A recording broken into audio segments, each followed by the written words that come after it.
إن الحمد لله نحمده ونستعينه ونستغفره ونعوذ بالله من شرور أنفسنا ومن سيئات أعمالنا.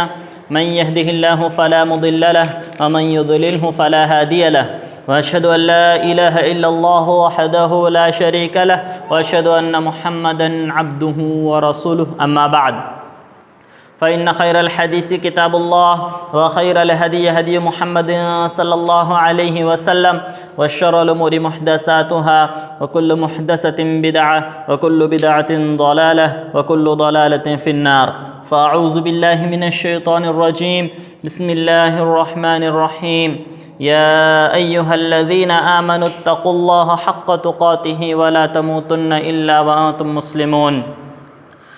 يا أيها الناس اتقوا ربكم الذي خلقكم من نفس واحدة وخلق منها زوجها وبث منهما رجالا كثيرا ونساء، واتقوا الله الذي تسالون به والأرحام إن الله كان عليكم رقيبا.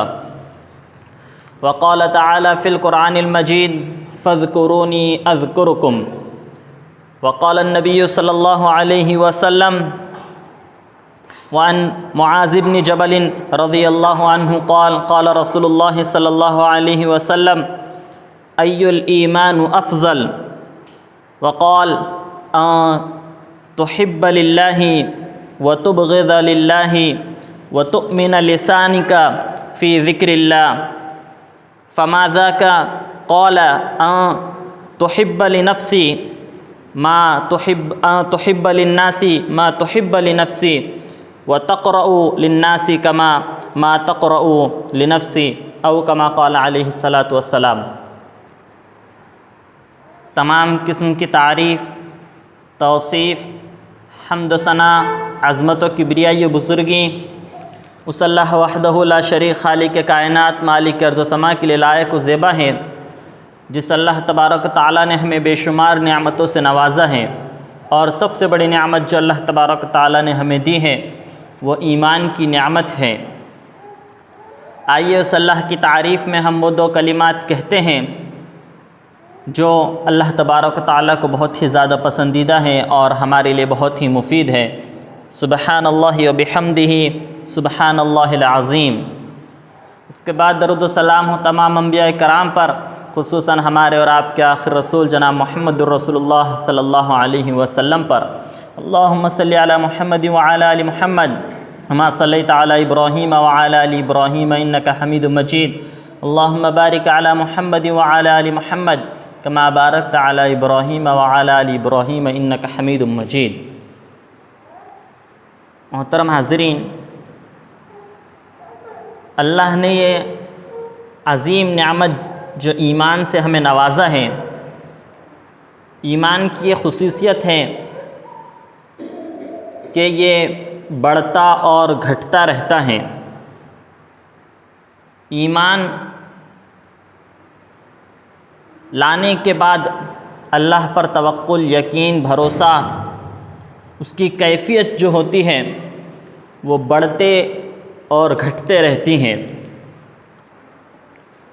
یہ ظاہر بات ہے کہ ہمارا ایمان اور صحابہ کرام کا ایمان کلمہ ایک ہی ہے، ایک ہی اللہ پر ہمارا ایمان ہے، لیکن ان کا ایمان، ان کا یقین، ان کا توکل بڑے اعلیٰ درجے کا تھا. ہم ان کے ایمان کے جیسا ایمان لانے کی کوشش کر سکتے ہیں، لیکن ان کے ایمان تک ہم پہنچ نہیں سکتے. وہ بڑے ہی اعلیٰ اور افضل ایمان والے لوگ تھے. تو آئیے جانتے ہیں کہ سب سے افضل ایمان والے لوگ کون ہیں. اللہ کے رسول صلی اللہ علیہ وسلم کی ایک حدیث ہے. رسول اللہ صلی اللہ علیہ وسلم سے معاذ بن جبل رضی اللہ عنہ نے اسی بارے میں سوال کیا: ای الایمان افضل. یہ معاذ بن جبل رضی اللہ عنہ یہ وہ صحابی ہیں، یہ بڑے ہی اعلیٰ درجے کے صحابی ہیں. ان کے بارے میں اللہ کے رسول صلی اللہ علیہ وسلم نے فرمایا کہ اعلم بالحرام والحلال، کہ تم میں سب سے زیادہ حلال و حرام کا علم رکھنے والے معاذ بن جبل رضی اللہ عنہ ہیں۔ اور قیامت کے روز اللہ تبارک و تعالیٰ آدم علیہ السلام سے لے کے رہتی دنیا تک جتنے بھی عالم اس دنیا میں پیدا ہوں گے ان تمام کو اللہ تبارک و تعالیٰ قیامت کے روز ایک جگہ جمع کریں گا۔ عالم جتنے بھی اس دنیا میں پیدا ہوں گے جو حق کی دعوت دیتے ہیں، وہ لوگ نہیں جو شرک اور بدعت کی طرف لوگوں کو بلاتے ہیں، جو شرک و بدعت کی دعوت دیتے ہیں ان کو عالم نہیں کہا جاتا۔ وہ عالم جو اللہ کے دین کی طرف اور رسول اللہ صلی اللہ علیہ وسلم کی سنت کی طرف لوگوں کو بلاتے ہیں، ان لوگوں کو اللہ تبارک و تعالیٰ جمع کریں گا اور ان کے سامنے ایک تخت لایا جائے گا، بڑا ہی عالیشان تخت ہوگا۔ اس تخت پر اللہ تبارک و تعالیٰ معاذ بن جبل رضی اللہ عنہ کو بٹھائیں گا اور انہیں استاد العلماء کا لقب دیں گا کہ یہ علماء کے بھی استاد ہیں، یہ اتنے بڑے صحابی ہیں۔ اللہ کے رسول صلی اللہ علیہ وسلم سے سوال کرتے ہیں کہ ای الایمان افضل، کہ ایمان والوں میں سب سے افضل ایمان والے کون ہیں؟ ایک منٹ ذرا رک کر سوچیں کہ یہ لوگ ایسے سوالات کیوں اللہ کے رسول صلی اللہ علیہ وسلم سے کرتے تھے۔ آج ہم لوگ تو ایسے سوالات نہیں کرتے۔ ان کی وجہ یہ تھی کہ وہ اپنے اندر ان چیزوں کو پیدا کرنا چاہتے تھے، وہ چاہتے تھے کہ ہم سب سے افضل اور سب سے اعلیٰ ایمان والے بن جائیں، اللہ کی نظر میں ہم سب سے زیادہ پسندیدہ بن جائیں، اس لیے وہ اللہ کے رسول صلی اللہ علیہ وسلم سے اس قسم کے سوال کیا کرتے تھے۔ اللہ کے رسول صلی اللہ علیہ وسلم نے فرمایا تحب للہ، کہ سب سے افضل ایمان والے ان کی 3 نشانی اللہ کے رسول صلی اللہ علیہ وسلم نے فرمائی، اور سب سے پہلے فرمایا تحب للہ، کہ وہ لوگ جو اللہ کے لیے محبت کرتے ہیں۔ اللہ کے لیے محبت کرنے کا کیا مطلب؟ مطلب یہ کہ وہ ان لوگوں سے محبت کرتے ہیں جنہیں اللہ تبارک و تعالیٰ پسند فرماتا ہے۔ وہ کسی سے جب محبت کرتے ہیں، کسی کو پسند کرتے ہیں، تو اس میں دیکھتے ہیں کہ اللہ تبارک و تعالیٰ کا یہ کتنا اطاعت و فرما بردار ہیں، اللہ تبارک و تعالیٰ کی حرام کردہ چیزوں سے یہ کتنا بچتا ہے، اللہ تبارک و تعالیٰ کا کتنا بڑا عبادت گزار ہے، اللہ اس سے محبت کرتا ہے، میں بھی اس سے محبت کرتا ہوں، اللہ کے رسول اس سے محبت کرتے ہیں، میں بھی اس سے محبت کرتا ہوں۔ اس کی ایک مثال آپ کے سامنے مختصر سے رکھنے کی کوشش کرتا ہوں۔ عمر ابن خطاب رضی اللہ عنہ نے اپنے دور خلافت میں بیت المال سے جو نوجوان لوگ تھے ان کے لیے ایک رقم مقرر کی کہ ہر نوجوان کو بیت المال سے اس مرتبہ 500 درہم دیے جائیں گے۔ تمام نوجوان کھڑے ہوئے تھے، انہی میں ایک نوجوان جس کا نام اسامہ ابن زید رضی اللہ عنہ تھا۔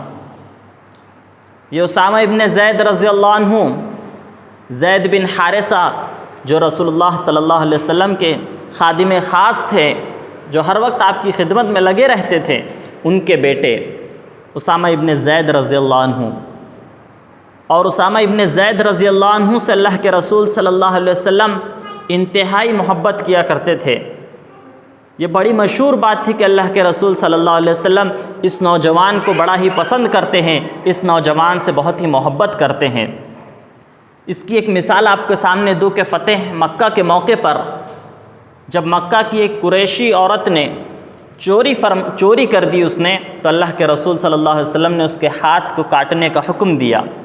تو لوگ کہنے لگے، سوچنے لگے کہ اللہ کے رسول صلی اللہ علیہ وسلم کے پاس کسی کو بھیج کر سفارش کرتے ہیں، یہ معافی مانگ رہی ہے، دوبارہ نہیں کریں گی۔ اللہ کے رسول صلی اللہ علیہ وسلم کے پاس کسی کو سفارش بنا کر بھیجتے ہیں، تو سوچے کہ کس کو بھیجیں۔ پہلے سوچنے لگے لوگ کہ ابو بکر رضی اللہ عنہ کو بھیجتے ہیں، پھر کہنے لگے کہ نہیں، اللہ کے رسول صلی اللہ علیہ وسلم ان کی بات بھی نہیں مانیں گے۔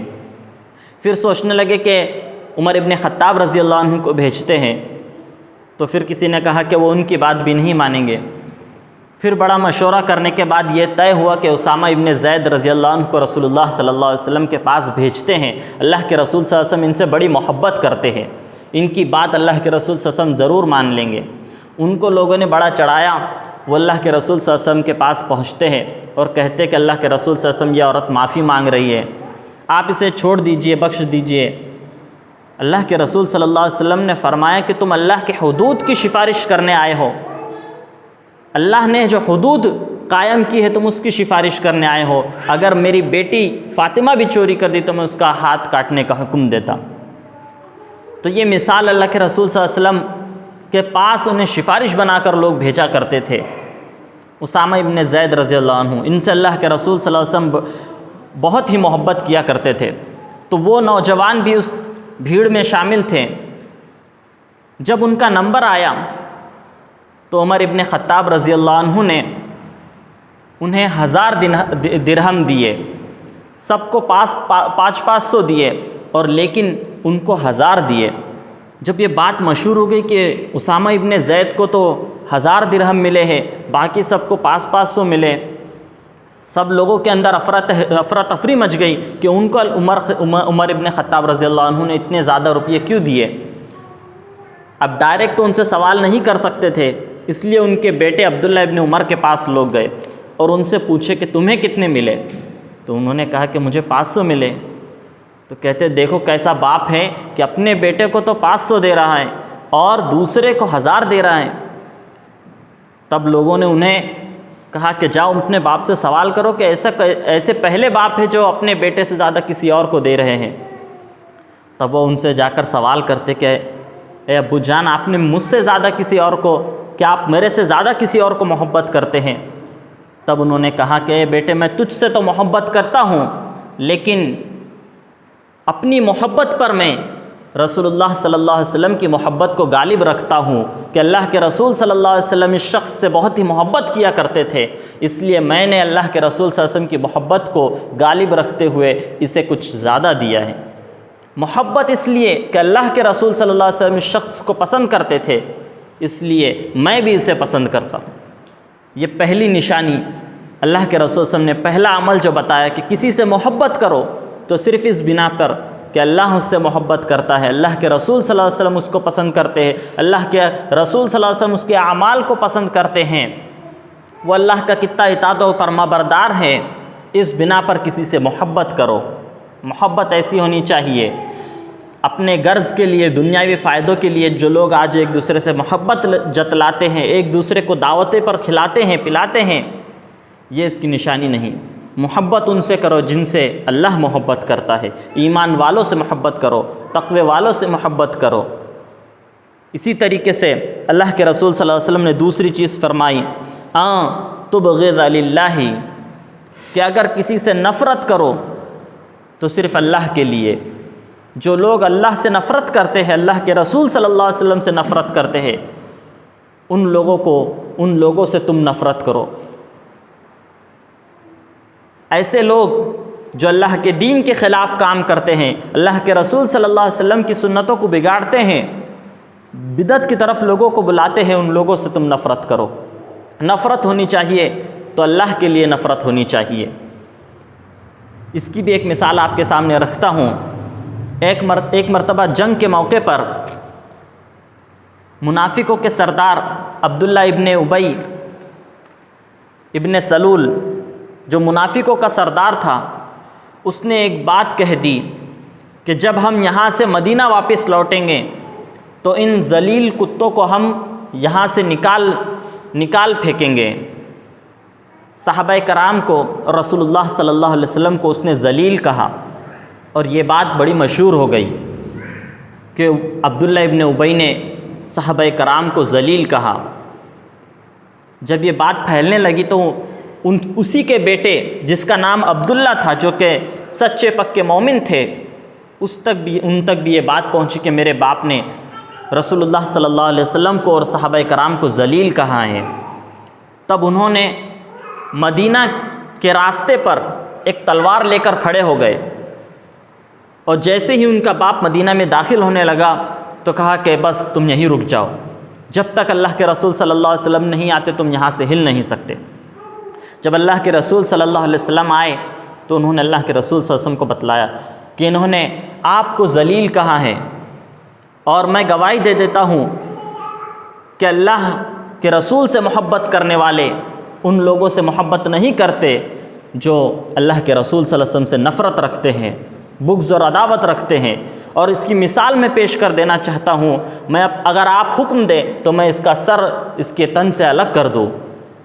اللہ کے رسول صلی اللہ علیہ وسلم نے دیکھیے یہاں پہ کیا معاملہ ہے، ایک باپ اور بیٹا آمنے سامنے ہیں صرف اس بنا پر کہ یہ اللہ کے رسول صلی اللہ علیہ وسلم سے نفرت رکھتے ہیں۔ نفرت ہے تو صرف دین اور اسلام کی بنا پر، رسول اللہ صلی اللہ علیہ وسلم سے اگر کوئی نفرت رکھتا ہے تو میں بھی اس سے نفرت رکھتا ہوں، چاہے وہ میرا باپ کیوں نہ ہو۔ نفرت اگر ہم کسی سے کریں تو صرف اللہ اور اس کے رسول کی بنا پر کریں، کہ جو لوگ اللہ کے رسول صلی اللہ علیہ وسلم کو پسند نہیں فرماتے ان سے آج ہم نفرت رکھیں۔ اللہ کے رسول صلی اللہ علیہ وسلم نے فرمایا کہ جانے دو، اسے چھوڑ دو، اگر تم اسے قتل کر دیں گے تو دنیا کہیں گی کہ یہ مسلمان کیسے ہیں کہ ایک دوسرے مسلمان ہی اپنے مسلمان باپ کا قتل کرتا ہے، کیونکہ اس وقت تو وہ مسلمان ہی کہلایا جاتا تھا۔ اللہ کے رسول صلی اللہ علیہ وسلم نے فرمایا کہ جانے دو، اسے چھوڑ دو۔ تو صحابہ کرام کا یہ ایمان تھا کہ وہ کسی سے نفرت رکھتے تو صرف ایمان کی بنا پر، اسلام کی بنا پر، رسول اللہ صلی اللہ علیہ وسلم سے جو نفرت کرتے تھے ان سے وہ نفرت کرتے تھے، چاہے وہ کوئی بھی ہو، ہمارے خاندان والے ہوں، چاہے ہمارے باپ ہی کیوں نہ ہو، وہ ان سے نفرت رکھتے تھے۔ تیسرا عمل جو اللہ کے رسول صلی اللہ علیہ وسلم نے فرمایا کہ وَتُؤْمِنَ لِسَانَكَ فِي ذِكْرِ اللَّهِ، کہ تم اپنی زبان کو اللہ کے ذکر سے تر رکھو۔ پہلا عمل جو اللہ کے رسول صلی اللہ علیہ وسلم نے فرمایا کہ سب سے افضل ایمان والے وہ ہے کہ جو اللہ سے محبت رکھنے والوں سے محبت رکھتے ہیں، اللہ کے لیے لوگوں سے نفرت رکھتے ہیں۔ اور تیسرا عمل یہ کہ جو اپنی زبان کو اللہ کے ذکر سے تر رکھتے ہیں۔ یہ زبان یہ بہت اہم چیز ہے، اس کے بارے میں اللہ تبارک و تعالیٰ نے قرآن مجید میں فرمایا ما یلفظ من قول الا لدیہ رقیب عتید، کہ جب اپنی زبان سے کچھ بھی تم ادا کرتے ہو، یہ منکر نکیر، یہ جو کاندھے پر ہمارے حصہ ہر چیز کو لکھ رہے ہیں، یہ لکھ لیا کرتے ہیں۔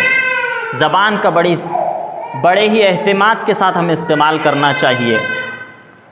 اللہ تعالیٰ نے، اللہ کے رسول سے اللہ تبارک تعالیٰ نے قرآن مجید میں فرمایا فَاذْكُرُونِي أَذْكُرُكُمْ، جو مجھے یاد رکھیں گا میں اسے یاد رکھوں گا۔ نسوا اللہ فنسیہم، جو مجھے بھلا دیں گا میں بھی اسے بھلا دوں گا۔ اللہ کو اگر ہم ذکر کرتے رہیں گے، ہر مصیبت پریشانی میں اللہ تبارک و تعالیٰ ہمیں یاد رکھیں گا، ہر مصیبت ہر پریشانی میں اللہ تبارک و تعالیٰ ہماری مدد فرمائے۔ اور جہاں ہم اللہ تبارک و تعالیٰ کو بھلا دیں گے، اس کا ذکر کرنا چھوڑ دیں گے، اس کی عبادت کرنا چھوڑ دیں گے، تو اللہ تبارک و تعالیٰ بھی ہمارے معاملات میں ہمیں یوں ہی چھوڑ دیں گا، ہماری مصیبتوں میں ہمیں یوں ہی چھوڑ دیں گا، ہماری مشکلات میں ہمیں اللہ تبارک و تعالیٰ یوں ہی چھوڑ دیں گا۔ اللہ تبارک و تعالیٰ کو ہر وقت ہمیں اللہ تبارک و تعالیٰ کا ذکر کرتے رہنا چاہیے۔ ذکر کے تعلق سے اللہ تبارک و تعالیٰ نے قرآن مجید میں فرمایا وَمَنْ أَعْرَضَ عَنْ ذِكْرِي فَإِنَّ لَهُ مَعِيشَةً ضَنْكًا وَنَحْشُرُهُ يَوْمَ الْقِيَامَةِ أَعْمَىٰ، کہ جو میرے ذکر سے اعراض کریں گا، جو میرے ذکر سے اعراض کریں گا، میں اس کی معیشت کو تباہ برباد کر دوں گا۔ معیشت سمجھتے ہیں آپ، اس کا جینا ہی مشکل ہو جائے، کسی انسان کا جینا ہی مشکل ہو جائے، وہ جو کام کرے اس کا وہ کام خراب ہو جائے، کہیں اسے ترقی نہ ہو، ہر چیز میں اسے پریشانی مشکلات آئے، یہ معیشت کو برباد کر دینے کا مطلب ہے۔ اللہ تبارک تعالیٰ نے فرمایا کہ میرے ذکر سے جو اعراض کر دیں گا، اعراض کریں گا، میں اس کی معیشت کو برباد کر دوں گا، اور قیامت کے روز میں اسے اس حال میں اٹھاؤں گا کہ وہ اندھا ہوں گا۔ اللہ تبارک تعالیٰ کا ذکر یہ بہت ہی بڑا افضل عمل ہے۔ پھر صحابی رسول معاذ بن جبل کہتے کہ اللہ کے رسول صلی اللہ علیہ وسلم اور کچھ مجھے بتلائیے کہ سب سے افضل ایمان والوں کی کیا نشانیاں ہیں۔ اللہ کے رسول صلی اللہ علیہ وسلم نے اور 2 چیزیں انہیں بتلائی، وہ یہ کہ جو چیز تم اپنے لیے پسند کرتے ہو وہی دوسروں کے لیے پسند کرو، اور جو چیز اپنے لیے تم ناپسند کرتے ہو وہی دوسروں کے لیے بھی ناپسند کرو۔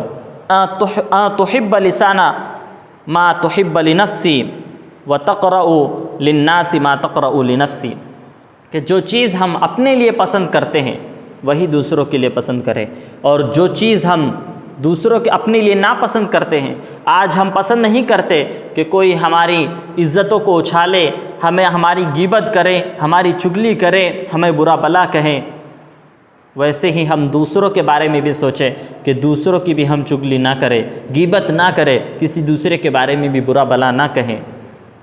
آج ہم جس طریقے سے اپنا فائدہ چاہتے ہیں ویسے ہی ہم دوسروں کے فائدے کے بارے میں بھی سوچیں، جس طریقے سے ہم اپنے لیے جو چیز کو پسند کرتے ہیں ویسے ہی دوسروں کے لیے ہم پسند کریں، تب ہم سب سے اعلیٰ اور افضل ایمان والے لوگوں میں شامل ہو سکیں گے۔ انہی چند باتوں پہ اللہ تبارک و تعالیٰ سے دعا کرتا ہوں کہ اللہ تبارک و تعالیٰ ہمیں کہنے سننے سے زیادہ عمل کرنے کی توفیق عطا فرمائے۔ الہ العالمین، جب تک ہمیں زندہ رکھنا ایمان ہی پر ہمیں زندہ رکھنا، اور جب ہمارا خاتمہ ہو تو ایمان ہی پر ہمارا خاتمہ ہو۔ اس حال میں اس دنیا سے تو ہمیں اٹھانا کہ تو ہم سے راضی ہو چکا، خوش ہو چکا ہوں، ہمیں قبر کے عذاب سے بچانا، جہنم کے عذاب سے بچانا، اور بنا حساب کتاب جنت الفردوس میں اعلیٰ مقام نصیب فرمانا۔ الہ العالمین، جو بیمار ہیں انہیں شفائے کاملہ عاجلہ عطا فرما، جو مصیبت زدہ ہیں ان کی مصیبتوں کو دور فرما، جو قرض میں مبتلا ہیں ان کے قرض کو انہیں ادا کرنے کی توفیق عطا فرما، جن پہ ظلم و ستم و زیادتی ہو رہی، الہ العالمین تو ان کے لیے کافی ہو جا، ان کے لیے مددگار ہو جا، اور ان کے ظلم سے تو انہیں نجات عطا فرما۔ آمین وآخر دعوانا ان الحمد للہ رب العالمین۔